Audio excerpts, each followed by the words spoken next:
as we move on to our third topic. Right now, we are in the early stages of a trade war with China that didn't exist 2 years ago.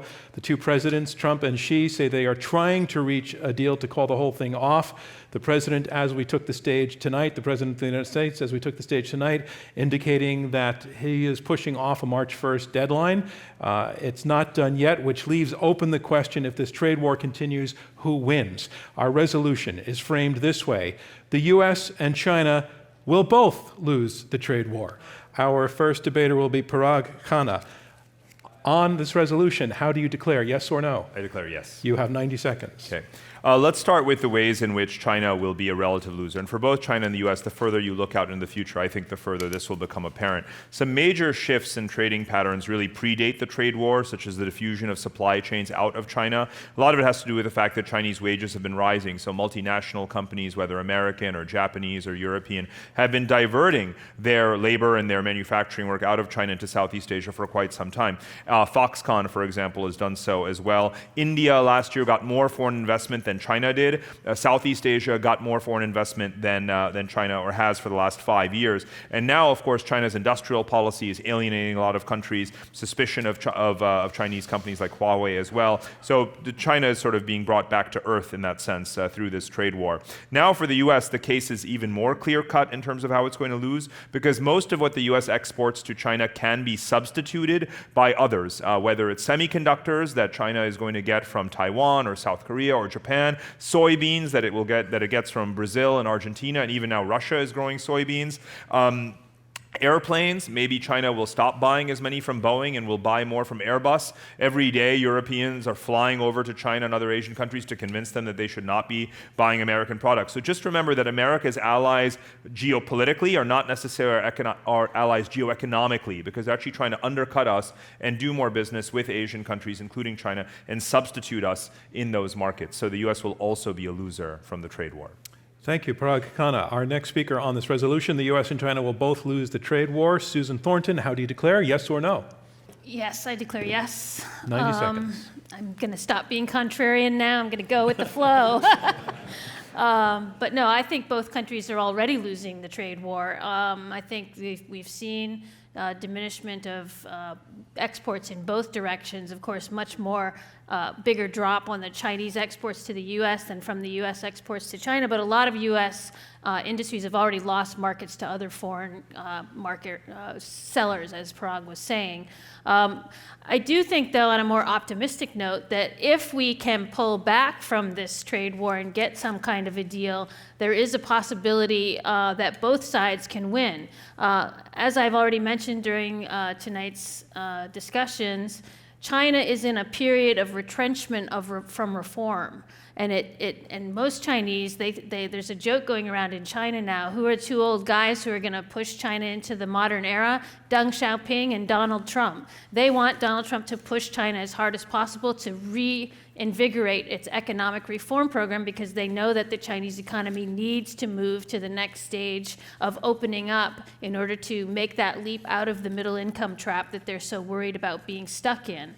I think, the U.S. obviously would benefit if we could get a deal with China that would open up some of these areas of China's market to U.S. companies. And I think the rest of the globe would also benefit from some kind of a deal that we could get, as long as we get some progress on these structural issues. Thank you, Susan Thornton. On this resolution, Ian Bremmer, do you declare yes or no? I'm going to declare no. This is the most complicated, I think, of the three questions. It's the one that you'd want to say it's complicated in a Facebook kind of way in response. I'm going to say no in both the cute way and a real way. The cute way, I'm going to say no because it's not happening. I don't think there's going to be a trade war. I feel very strongly that the Americans and Chinese, for different but overlapping reasons, are going to back down Trump because he doesn't want it to affect the American markets, and it hasn't really, except for a little scare in December, and because he wants to show that he personally can do a big deal. And the Chinese, because actually their economy's gotten a little bit more vulnerable, and Xi Jinping doesn't want this fight right now. And broadly speaking, I think that if we look at the damage that's been done so far, you talk about still a broad environment where the US and Chinese economies were very interdependent. They still are. China's becoming gradually a larger economy than the US, but still very far behind on a per capita basis. That's still the case. And going forward, yes, we're seeing growth slow in both China and the United States. In China, that's because of debt deleveraging. In the United States, that's because of the Fed and the end of the tax cuts stimulus. So, I mean, if you ask me to really make a strong call here, are we both going to get hurt by this trade war? I think the answer, at the margins, I think I'd say yes, but overall, I think I'd say no. Thank you, Ian Bremmer. Our next speaker on the resolution, the U.S. and China will both lose the trade war. Michèle Flournoy, do you declare yes or no? I will declare yes. Given the interconnectedness of the two economies, it's really not possible for either country to win a trade war should it continue. Restrictions on trade end up resulting in increased prices and decreased exports for both countries. The trade war is already hurting both. In China, in 2018, we saw the lowest Chinese GDP growth that we've seen in a number of years, really since 1990. Now, the trade war wasn't the only factor, but it was a contributor. Demand for labor in the Chinese import-export sector has fallen by 40% in the last quarter of 2018 compared to a year earlier. And there's starting to be some hurt in the U.S. economy, too. I think if these tariffs were sustained into the future, there's projections that you'd see reduced U.S. exports, decreased GDP, and also elimination of a substantial number of American jobs. But I think the real question is, the U.S. does need to challenge China's unfair trade practices, whether it's restrictions on market access, theft of intellectual property, subsidies, extraordinary subsidies to state-owned enterprises. But the tariff war is the wrong way to go. If we were to do this in the right way, the U.S. would go out to all of the other countries in Asia and Europe that have the same issues with China, and we would lead the formation of a coalition to come together to press China to make structural reforms. That's the right way to approach this. Thank you, Michèle Flournoy. And finally, Yasheng Huang, on the resolution, do you declare yes or no? I declare yes. Yeah. One thing I worry about is that the trade between China and the United States has acted not only as an economic engine of relationship between the two countries, but also as a basis of political and social relationships between the two countries. Once you undermine that pillar, other relationships are also going to suffer, right? So and both of them are going to suffer. It's fairly easy to argue why it is hurting China. Trade as a percentage share of the GDP for Chinese economy is about 40%, a little bit shy of 40%. For the US, it's only 26%, so it's hurting China. Export is a very important part of the Chinese economy. It's also happened to be one of the most productive sectors of the Chinese economy. But we need to make a case why the trade war is hurting the United States as well. People mention about farms and agricultural products. One of the other channels in which the trade with China has helped the United States is through lowering the cost of living for the Americans. Right? People tend to think about Chinese trade, Chinese imports as hurting jobs in the United States. True, there's some of that, but it is also lowering cost of living for poor Americans. Right? There's a book called Made in China, in which the author tried for 1 year live on products not made in China, and she found it extremely difficult. Right? Okay, I'm sorry I have to cut you off on the opening round. That concludes our opening round on this third resolution, and I want to go. Since we have 4 yeses and 1 no, and that no is Ian Bremmer, I want to go back to Ian Bremmer. As you said at the beginning, this might be the most nuanced of the 3 resolutions that we're debating. And as part of the nuance there, I think there's a little bit of ambiguity in the resolution in that it says that both the U.S. and China will lose the trade war. Are you arguing that neither the U.S. will lose the trade, or China will lose the trade war, or that one of them won't? They both won't, or one of them won't? I'm first of all arguing that they both won't. I think that the Americans, there are lots of ways to cut it. Right now, I think Trump's backing down. But if you'd gone the Bannon route, where when he was chief strategist in the White House and he said, look, we're going to come to blows with the Chinese eventually, but we're more powerful than they are now. If we wait for 5 or 10 years, it's going to get a lot harder. We've got to hit them really hard. I think if that had been the strategy and the Americans did it, as Michèle suggested, with the Europeans, with the Japanese, join TPP, really, put together the strongest possible case, I think the Chinese would have backed down because they would recognize this was going to hurt them an awful lot. Let's keep in mind, war games, thermonuclear war, the only way to win is not to play, right? I do think the Chinese are strategically smart about this. So ultimately, they made some mistakes. Xi Jinping, the fact that the Chinese were always saying we're not ready to be leaders, Xi Jinping came out of the box pretty hot and he said, no, I'm going to be a leader and we're going to be the leaders in free trade. And by the way, I'm even going to be a leader for life. So I'm going to get rid of all term limits. I think that was strategically a mistake for them. And I think that now that they've seen that the Americans are a little unpredictable and willing to potentially hit them hard in ways that every single one of my co-panelists have admitted, this is hurting the Chinese economy, they're not going to play. And as a consequence, we're just not going to have a trade war. And I think it's important that someone on the panel says we're not going to have a trade war. Does the other four of you agree that we're not going to have a trade war?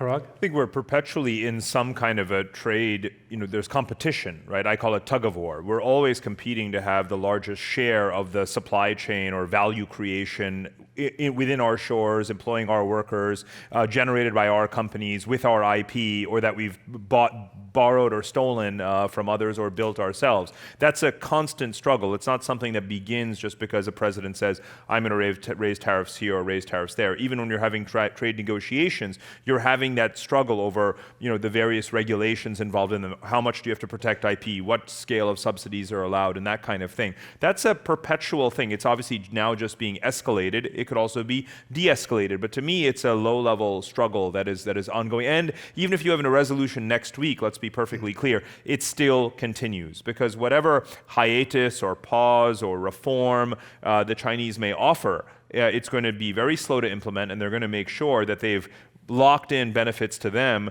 but in certain sectors before they actually open those sectors. So it continues even when not in name. Susan Thornton. Yeah, I was just going to say, I think the American people agree with you, Ian. They don't think there's going to be a trade war, and I hope that they and you are right. But I do think that we are in some kind of a tech war. And I think that's going to go on long after this, whatever the deal is. And I agree with you, Parag, that it's going to be very hard to verify the good parts of a deal, assuming that we get them. But I think the tech war part is going to keep going, and I think we will see some fragmentation of the internet. I think we will see a lot of tug of war over this, and that will continue to have knock-on effects for both the U.S. and the Chinese economies, and it will continue to produce a lot of uncertainty for business. Michèle Flournoy. I look at this through the national security lens, and one of the things that I worry about in the talk of a trade war is feeding kind of hardliners on both sides. So there are now Chinese folks who are very much talking about the U.S. is trying to contain China. Therefore, we should see the U.S. as an adversary, and we should disentangle. They want to disentangle, fine. We will disentangle, and we will compete and win. And you have others on the U.S. side who say, we've got to disentangle on our side. One of the ways that you deter this competition for becoming open conflict in the future is you make it too painful for both sides to ever go to war with each other. And that's by staying engaged and recognizing that we do have interdependencies that we should actually manage. We have to fight for our interests where they're violated, but you don't want to disentangle. It's not possible, nor is it wise. You have to use the interdependencies to try to prevent the competition from becoming conflict. Okay, with 4 yeses and 1 no, Ian Bremmer, again, you're the no. I saw you nodding a lot when Michèle was speaking, so you're agreeing with her? Yeah, I am, and I'm also agreeing with Susan, but let me be clear. I mean, if the resolution had said that neither side can win a tech war, then I would have flipped it. But since it actually said trade, then Susan should flip hers. Look, I think that one question that we haven't asked, right, is what does it mean to win or lose a trade war? right? Because we talk about wars, we kind of know that in any sort of war that it kind of usually does hurt both sides, but we usually still do talk about winners and losers. You know, in World War II, the Brits didn't certainly feel necessarily like winners coming out of that, but they did actually win with the United States and others. And I guess I would say I don't think we're going to end up in a knockdown, drag-out trade war with the Chinese. But if we did, it would hurt our economy, but I think we'd win. Right? I mean, as the world's largest oil producer and food producer with the world's only global reserve currency and a geopolitical environment that actually is quite stable and a representative democracy that doesn't work super well but is a lot less brittle than Xi Jinping as president for life and no rule of law, if we really decide to get into it, right? If like the entire administration becomes Steve Bannon as a multi-layered Borg, right? Because you've seen him do that. I think that the Chinese lose that trade war. Yes, I do. I don't know. I think the rest of the world, I mean, you're assuming that everyone else in the world lines up with us. I'm not sure that that would be the Japanese case. and a bunch of, I don't know. China's the number one trading partner for every single country in Asia. And by the way, in Japan, and it's very important for them. You know, when the U.S. pulled out of the Trans-Pacific Partnership Trade Agreement, which, by the way, we created, right, architected, and walked away from, every other country decided to go ahead and join it, including the Canadians, Mexicans, and so forth. We already have data, even just for one quarter or half a year, showing how other countries are eating away at America's market share in those countries. And crucially, because you mentioned the Japanese, when we are now trying to push for a bilateral FTA with Japan, they're saying, you know what, why don't you just come back to the TPP framework and let's do it that way. So trade with China matters a lot to almost all of these countries. And we didn't mention one of the winners, because it's relative gains and losses, not absolute. But again, Europe, right? You know, Europe is going to be, whether it's aircraft, industrial goods, technology, the stuff that China and other Asians feel is now politically volatile, that the US could impose export controls on at any time, like semiconductors and other sorts of things. It's just not, they're just not going to buy them from America anymore. They're going to buy them from Europeans and other Asians. Yasheng, Ian raised the question that we haven't really defined what's winning and what's losing, and he did actually come up with a sort of extreme case of winning. But if the US's goal is to get China to open markets, to stop stealing intellectual property, and that were to happen, would that not be a win? For the US? United States? Mm-hmm. I think in the current state of the trade war, China loses more than the United States. If we go all the way to the total trade war, China is going to win. Remember, this is a country that went through Cultural Revolution and Great Leap Forward and survived those economic catastrophes. If you fight extreme wars, the Chinese political system is going to come out at the top, just because they have this capability of withstanding massive economic shocks. But I want to say that the trade war has already translated into conflicts in other areas, and those conflicts are happening already. Today's debate is about Cold War. 2 years ago, we didn't use Cold War to describe relationship between China and the United States. The director of the FBI, Christopher Wray, described the Chinese government as a threat to the United States, as well as the Chinese society. That means Chinese scientists, that means Chinese students, Chinese visitors. US is curbing the visas on the Chinese students. The graduates from American universities cannot get the visas anymore. They cannot do research in the United States universities. They find it more difficult to do that than before. The US is also restricting investments by Chinese companies in the United States, not just large-scale investments, but also small-scale investments in startups, right? That's going to hurt the United States.